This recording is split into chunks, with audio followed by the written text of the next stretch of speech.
চাঞ্চল্যকর ঘটনা নিলামবাজারে। স্ত্রীর পরকীয়া সন্দেহ থেকে স্বামীর সঙ্গে মনোমালিন্যতা, মায়ের মৃত্যুর ঘটনা পুলিশকে জানালো শিশুকন্যা। দ্রুত ঘটনাস্থলে পৌঁছালো পুলিশ ও সার্কেল অফিসার।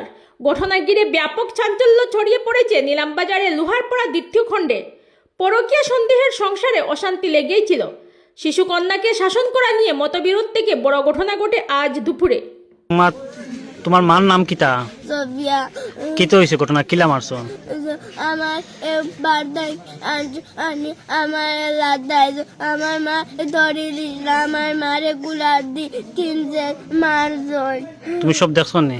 ও আমি দেখছি, আমি আসলাম। সে মারছে? আমার বাপে মারজয়। মারছন? ও বাদে কিতা করছন? বাজে তার কুড়াল লই দৌড়াইয়া গেছো কুম্বা দি। তোমার মার নাম কিতা? সোফিয়া। কি তো হয়েছে ঘটনা? কিলা মারছো? আমার বার্দাই আমার লাদাই আমার মা ধরে দিল, আমার মারে গুলার দি কিনছে মারজয়। তুমি সব দেখছো নি? ও আমি দেখছি, আমি আসলাম। সে মারছে?